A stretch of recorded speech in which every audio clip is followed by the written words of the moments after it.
ارشاد باری تعالیٰ ہے یا ایھا الذین آمنوا اتقوا اللہ حق تقاتہ ولا تموتن الا وانتم مسلمون۔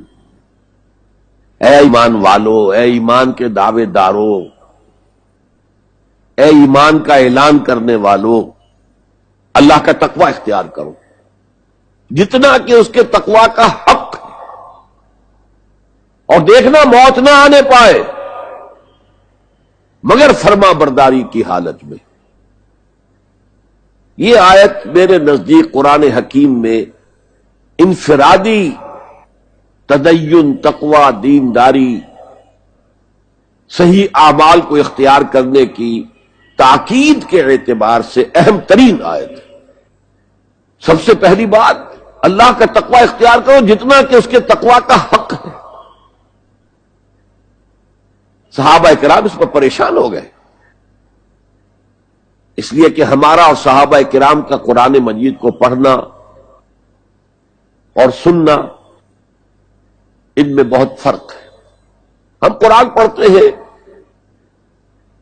ثواب کے حصول کے لیے، وہ قرآن پڑھتے تھے عمل کی نیت سے، لہذا جو بھی آیت نازل ہوتی تھی وہ تولتے تھے اپنے آپ کو، ہم اس پر پورے اتر سکتے ہیں یا نہیں۔ تو جب یہ آیت نازل ہوئی یا ایھا الذین آمنوا اتقوا اللہ حق تقاتہ، گھبرا گئے، حضور کی خدمت میں حاضر ہوئے۔ اے اللہ کے رسول، اللہ کے تقوی کا حق کون ادا کر سکتا ہے؟ یہاں آپ اپنے ذہن کے پس منظر میں رکھیے کہ نبی اکرم صلی اللہ علیہ وسلم بھی کسی وقت عجیب کیفیت میں یہ فرمایا کرتے تھے، اے اللہ ما عبدناک حق عبادتک، ہم تیری بندگی اور اطاعت نہ کر سکے جیسے کہ اس بندگی اور اطاعت کا حق تھا، وما عرفناک حق معرفتک، ہم تجھے پہچان نہ سکے، تیری معرفت حاصل نہ کر سکے جیسے کہ تیری پہچان اور معرفت کا حق تھا۔ سورہ حج کے آخر میں آیا ہے وما قدر اللہ حق قدرہ، وہ اللہ کی قوتوں کا، قدرتوں کا اندازہ نہیں کر سکے جیسا کہ اس کا حق تھا۔ اور اسی آخری رکوع میں سورہ حج کے یہ بھی آیا ہے جاہدوا فی اللہ حق جہادہ، جہاد کرو اللہ کے لیے جیسا اور جتنا کہ اس کے جہاد کا حق ہے۔ یہاں چونکہ بات شروع کی جا رہی فرد سے، ظاہر بات ہے کہ امت، ملت یہ افراد ہی سے بنتی ہے۔ بڑی سے بڑی فصیل ہو، پچھلے زمانے کی بات کر رہا ہوں، اینٹوں سے ہی بنتی تھی۔ اگر اینٹ کمزور ہے، فصیل کمزور ہے، کسی جگہ پر اینٹیں کمزور لگ گئی ہیں، وہ دشمن کے لیے موقع فراہم کرے گی وہ جگہ کہ وہاں سے وہ اندر داخل ہو جائے۔ ایک ایک اینٹ پختہ ہونی چاہیے، اور پھر اس اینٹوں کے درمیان ربط بڑا محکم ہونا چاہیے، سیمنٹ سبسٹنس ان کا جو ہے، جو انہیں جوڑے ہوئے ہیں، وہ بھی بہت مضبوط ہونا چاہیے۔ تو پہلی آیت میں انسانی شخصیت کی پختگی کا ذکر ہو رہا ہے، یا ایھا الذین آمنوا اتقوا اللہ حق تقاتہ۔ اب یہاں پر ہمیں غور کرنا ہوگا کہ تقوی کی حقیقت کیا ہے۔ عام طور پر جو ترجمہ کیا جاتا ہے اللہ سے ڈرو، یہ اچھا ترجمہ نہیں ہے، اور چونکہ اکثر و بیشتر لوگوں نے یہی ترجمہ کیا ہے، قرآن میں بار بار آتا ہے اتقوا اللہ اتقوا اللہ اتقوا اللہ، تو عیسائیوں کو یہ کہنے کا موقع ملا کہ قرآن زیادہ اللہ کے خوف پر زور دیتا ہے، جبکہ مسیح نے اور جو بائبل ہے وہ اللہ کی محبت پر زور دیتی ہے۔ اعتراض کرنے کا انہیں موقع مل گیا۔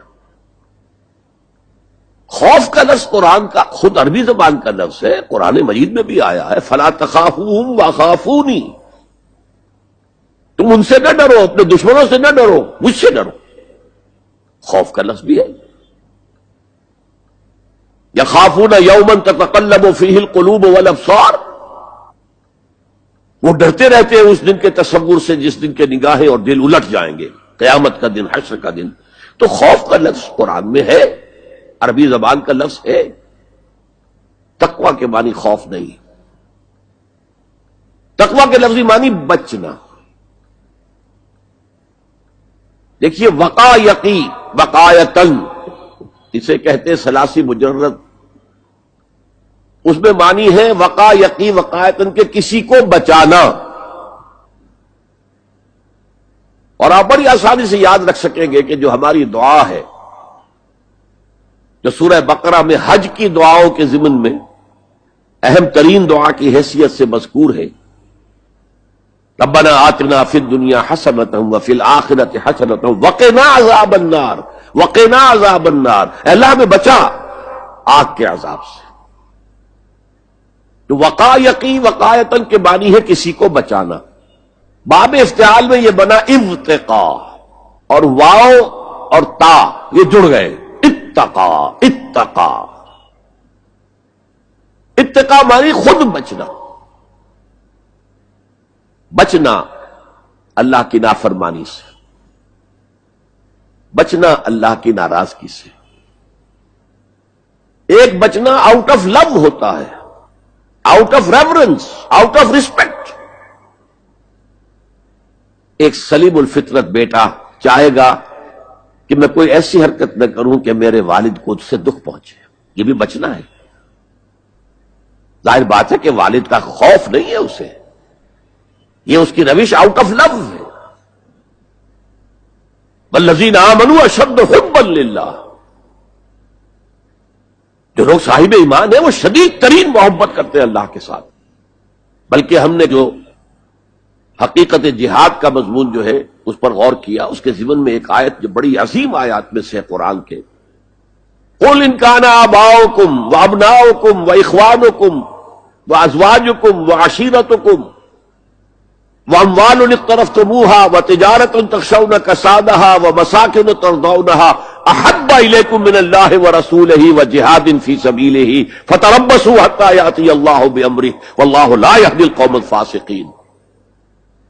اے نبی ان سے کہہ دیجئے کہ اے لوگو، اگر تمہیں اپنے باپ اور اپنے بیٹے اور اپنے بھائی اور اپنے زوج، مرد کے لیے بیوی، بیوی کے لیے شوہر، اور اپنے رشتہ دار اور اپنے وہ مال جو تم نے بڑے محنت سے جمع کیے ہیں، اور اپنے وہ کاروبار جن میں کساد کا، سرد بازاری کا تمہیں خوف لاحق رہتا ہے، مندہ نہ ہو جائے، اور تمہارے وہ مکان جو تمہیں بہت محبوب ہیں، بہت سجایا ہے، بہت عمدہ فرنش کیا ہے، اعلیٰ ترین مکان بنایا ہے، اگر یہ 8 چیزیں زیادہ محبوب ہیں اللہ سے اور اس کے رسول سے اور اللہ کی راہ میں جہاد سے، فتربصوا، جاؤ، بیٹھے رہو، دفع ہو جاؤ، منتظر رہو، حتی یاتی اللہ بامرہ، یہاں تک کہ اللہ اپنا فیصلہ سنا دے. واللہ لا یہدی القوم الفاسقین، اللہ ایسے فاسقوں کو ہدایت نہیں دیتا. تو در حقیقت یہ اللہ تعالیٰ کی محبت کے تحت ہے کہ اللہ اور اللہ کے ساتھ جو عہد وفا استوار کیا ہے، ایاک نعبد و ایاک نستعین، کہ آدمی پھونک پھونک کر قدم رکھے، کہیں میں اللہ کی کسی حد سے تجاوز نہ کر جاؤں، اللہ کی قائم کردہ کسی حد کو پھلانگ نہ جاؤں، کہیں ایسا نہ ہو کہ شریعت کا کوئی حکم میں پامال کر دوں. پھونک پھونک کر قدم رکھنا، لو سانس بھی آہستہ کہ نازک ہے بہت کام، آفاق کی اس کارگہ شیشہ گری کا، اس روش کا نام تقویٰ ہے. ایک دفعہ حضرت عمر فاروق رضی اللہ تعالی عنہ یہ مجلس شورا میں یہ بحث چل نکلی، تقویٰ کسے کہتے ہیں، ہاؤ ٹو ڈیفائن تقویٰ. سب حضرات نے اپنی اپنی رائے دی. حضرت ابی بن کعب رضی اللہ تعالی عنہ ایک انصاری صحابی ہیں جن کے بارے میں حضور نے فرمایا ہے کہ اقرؤہم ابی بن کعب، میرے صحابہ میں قرآن کا سب سے بڑا جاننے والا ابی ابن کعب ہے. وہ خاموش بیٹھے ہوئے سن رہے تھے باتیں. حضرت عمر نے خاص طور پر کہا ابی آپ نے کچھ نکاح فرمائے. اب انہوں نے کہا کہ امیر المومنین دیکھیے، اگر کبھی آپ کو کسی ایسے جنگل میں سے گزرنا پڑے اس میں کوئی پگڈنڈی نہیں ہے، بڑی اونچی اونچی گھاس ہے اور قدم قدم پر خاردار جو ہیں جھاڑیاں ہیں، تو آپ کیسے گزریں گے؟ جسے میں بار بار کہہ رہا ہوں، پھونک پھونک کر قدم رکھنا. دیکھ لو کہیں اس گھاس کے اندر یہاں کوئی سانپ جو ہے وہ کنڈلی مارے بیٹھا ہو، تمہارا پاؤں سانپ پر جا پڑے، یا کسی اور موذی جانور کے بل میں پاؤں جا پڑے، یا کہیں تمہارے کپڑے جو ہے وہ کسی جھاڑی کے کانٹوں میں الجھ جائیں. بچ بچ کر نکلنا، یہ تقویٰ ہے. یہ زندگی ایک سفر ہے، ہماری منزل آخرت ہے. جیسے حضور نے فرمایا انما الدنیا خلقت لکم وانتم خلقتم للآخرہ، یہ دنیا تمہارے لیے بنائی گئی ہے، تمہارے لیے برتنے کا سامان ہے، لیکن تمہیں آخرت کے لیے بنایا گیا ہے، یہ تمہارا گھر نہیں ہے. تو یہ ہے تقویٰ.